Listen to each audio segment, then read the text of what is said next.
Hey guys, what's up? Welcome back to Dragon Ball Nation. Today, me and Mike from Laughingstock Media are going to review episode 53 of Dragon Ball Super. Mike, you want to introduce yourself, even though this is going to be on your channel too? Hey guys, it's Mike here from Laughingstock Media, and we're doing a special review today in which myself and Josh are going to be talking about episode 53. And a lot of reasons for that is because I don't really know how much there is to talk about. There isn't a whole lot to go off of, and I just feel like doing reviews solo for this episode is kind of weird. We did this before in the past for the Copy Vegeta versus Gotenks episode, I believe was the one, Yes. where we also had MJ. I know the whole intro for this freaking video is going to be completely weird, but it doesn't matter. We're reviewing the episode together. We don't do this all the time, but we're going to do it now. Episode title, Reveal Black's True Identity, now off to the Kaioshin Realm of Universe 10. It wasn't a bad episode.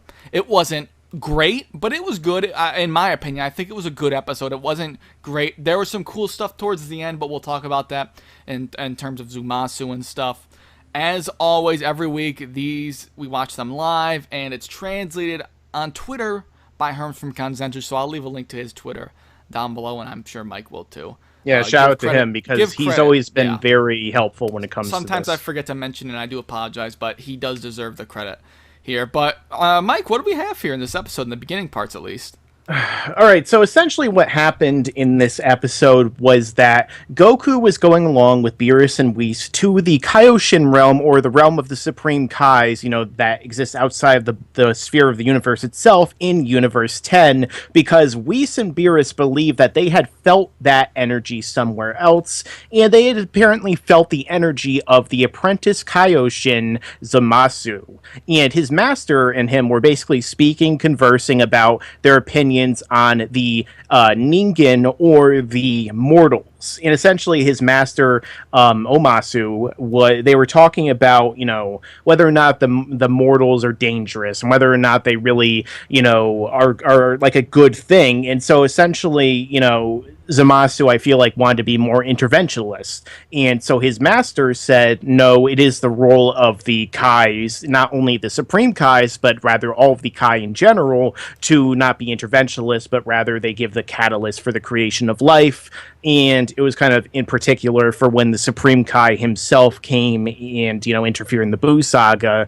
But ultimately, it is not their role. And essentially, at that point in time, Goku, Beerus, and Whis show up, and Goku wants to spar with Zamasu because he's Goku and he likes to fight people because Zamasu is apparently a fighting genius. And that kind of kicked off what happened next. And what happened next, Josh? Goku went Super Saiyan 2 against Zamasu again. We're not really sure what the whole Super Saiyan 2 deal is. We're not going to dwell on it here. It could be a whole different video topic. But Goku and Vegeta are really only supposed to be using Super Saiyan 1 right now. Mike, we've talked about this off the air. And I believe I mentioned in a video that if they used Super Saiyan 2 in the tournament saga, they should have, Vegeta would have beaten Vegeta easily, probably. And it's just very strange. But I don't want to dwell on and lengthen the review with this pointless banter right here. But I do want to quickly note something really quick that I thought of when you were talking about how, the Kais, all the Kais are really are not supposed to intervene, right? Yes. Even though, King Kai has done stuff with our main timeline, that maybe could touch upon maybe why he didn't get involved with and get in contact with Trunks in Trunks' timeline. I mean, they never thought of it. They completely didn't write that in the story, but that could be, a headcanon, I guess, to explain that. But it still doesn't explain why, after all that time. I guess if he didn't know about New Namek, he wouldn't have found it. So, I don't know. I guess you could look at it like that as some sort of an answer, and I guess that's fine to look at. But the fight, the little battle, the animation was decent. The animation throughout the episode's fine. I don't want to dwell on it because if it's decent, there's nothing really to talk about. The fight was cool. Goku, but what happens is, Goku feels the energy of Black when he's fighting Zamasu, and all this stuff, happens, and we talk, we see the time rings and all that stuff, and there's one time ring in the box that they have on that planet of the Kais right there, whatever that planet is, of course. There's one time ring, and there's some green ones in the back. I don't really know what those were. I don't think we have any answer on what that was, but there was the one silver ring, and that's clearly foreshadowing the fact that who most likely Black is obviously Zamasu, but what it seems to be pretty clear cut that it is Zamasu is Black.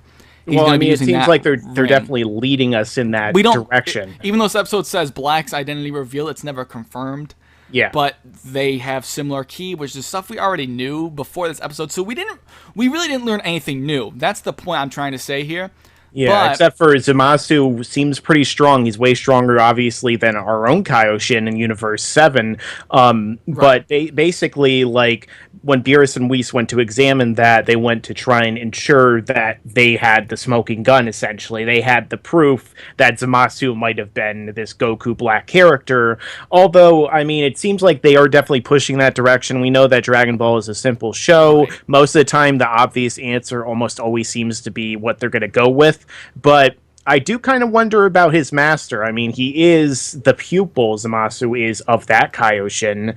Right. But so maybe they're kind of trying to throw a twist in there. I mean, I don't really know. He's the one that's black, possibly. But, yeah, I mean, it's very possible. But I would say that there is an interesting kind of tidbit that we did see at the end after Goku, Beerus, and Whis had left, and Goku had basically handed Zamasu his ass. First off, Zamasu seemed like he was primed to use some kind of technique or to use something, and his master told him no. Yeah, his arm was like charged up, kind of like how, I guess in a way, Nappa's arm break looks. It was just an aura around his arm, I believe, and it was very clearly Black's aura, but that could be the aura of the Kais from Universe 10. We don't know. Yes, and after that as well, basically, I guess that he used the fight with Goku to kind of like, you know, fuel his own prejudices towards the mortals. So essentially he had said that, you know, now he believes that mortals are dangerous after all, and that Son Goku is going to pay for, you know, kind of embarrassing him in front of his master and just, you know, being able to hand his ass to him. Not to completely cut you off, that kind of does go good. A little bit doesn't really fall in line with what Black actually was, because he said that, you know, humans were the god's only mistake. But to me, it sounds like he's concerned about their danger. Zamasu is. That's what I think. And you know, obviously, I guess he doesn't really understand. I mean, he heard, you know, that he was a Saiyan. I don't really think he thinks of them to be any different than a regular human, though. I mean, it's possible, but at the same time, he does, in the future Trunks timeline, go out of his way to talk about, you know, calling him a Saiyan and trying to make it seem like there's negative connotations about that. So maybe, you know, Zamasu finds out about the Saiyans. Because the thing is that we got to remember, Goku Black, all that stuff, Future Trunks timeline, not only is in a separate timeline, but it takes place in the future. Right. We don't know if time necessarily works the same way in the different universes. I mean, it probably shouldn't, and he does have a time ring, right. But ultimately it could be possible that Black, you know, is from like the future of the current timeline that they're on in Universe 10. Yeah, like I don't not to cut you off, guys. I just wanted to, just so just so I say it so it's relevant. Yes, you know, we talked about this off the air during the episode. If Black is in Trunks' timeline, knows all about Goku, and he seems to have that connection to Goku like Zamasu did. Again, if Zamasu actually is Black, which we don't have 100% confirmation of, but it's leading up to be that way. It doesn't seem like Black is even from Trunks' universe. Obviously, I guess he would be from Universe 10, but would it be... It wouldn't be like Trunks' universe is Goku going to see him, right? There wouldn't be any Beerus connection. It's very strange. So is it? I really don't know. Well, there's even more foreshadowing, perhaps, because at the same time, when Black first shows up in our Universe 6 in the main time, or Universe 7 actually, in the main timeline, he even looks over in Beerus and Whis and says, "Oh, the God of Destruction is here." So he wasn't even surprised about that, right? And I believe he recognized Vegeta as well.